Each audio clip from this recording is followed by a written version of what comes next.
All rise. Second Judicial District Court of the State of Nevada is now in session. The Honorable Connie Steinheimer presiding. The petition was filed by the city attorney. I understand the city attorney is not an advocate, but the city attorney is the petitioner. So, Mr. Hall, you are here. Council, it's my understanding that there's several issues right now today. One is there was a motion to dismiss that was filed as sort of an emergency motion, but I think that is still an issue. The issues raised in the motion to dismiss were relating to timeliness of the objection and jurisdiction.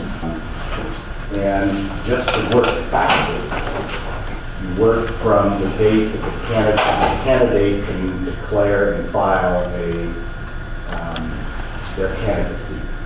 And that has strange wording, but it's starting with the first Monday and running through 2 successive Fridays. So in March 2022, it starts on the 7th and ends on the 18th. Because even if you include the 2 days over the weekend, the challenge was still not timely.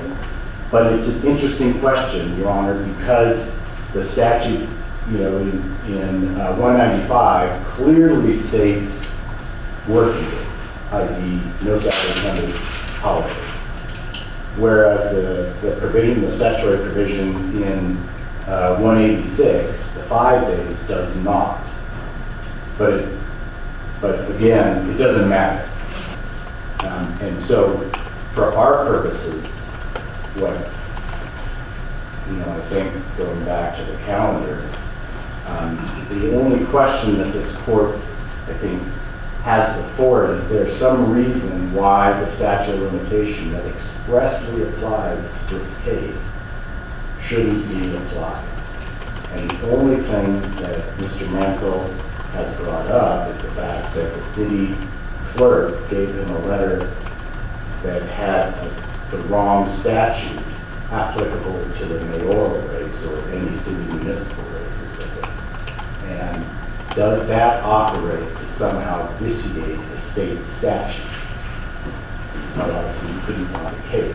It doesn't take into account whether the person could run for a different position in the same public body in the middle of their term. That's a brand new situation for the court. Brekhus' term as Ward 1 Council rep will expire if she's elected mayor. If she's elected mayor, she'll take that position before her 12 years under the constitutional provision will be up. I believe that I exampled a good faith effort of trying to transmit and convey the challenge in an appropriate time. And I did take additional efforts to ensure that I was making that timely to the right place. The statute actually says the filing office doesn't specify that the Secretary of State, County Registrar, or Clerk. It says the filing office.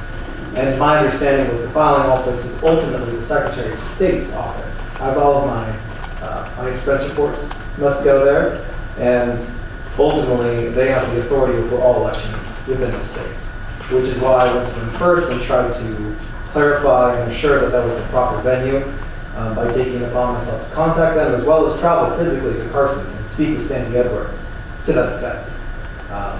And I was told everything was fine at that time, otherwise I would not have pursued further.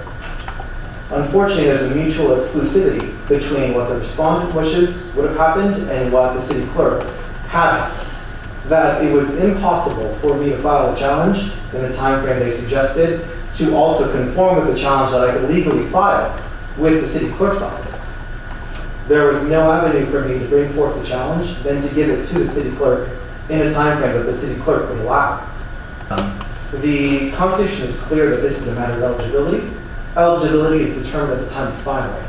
If Ms. Brekhus would have chosen to resign from her office prior to filing, this also would not be an issue. She would have ended her term and she could have filed and she would have been at 10 years and continued on. She chose to ignore the eligibility requirements of the Constitution, file, and we find ourselves here today.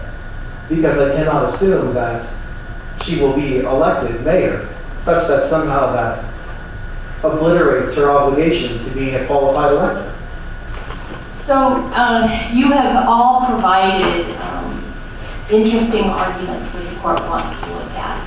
clearly, I think you know, I've read all your briefs and looked at all the exhibits, but I'd like to look at them in light of the arguments that you have placed. I believe at this point in the circumstance that I am not going to dismiss this case on procedural grounds, that I am going to rule on it substantively.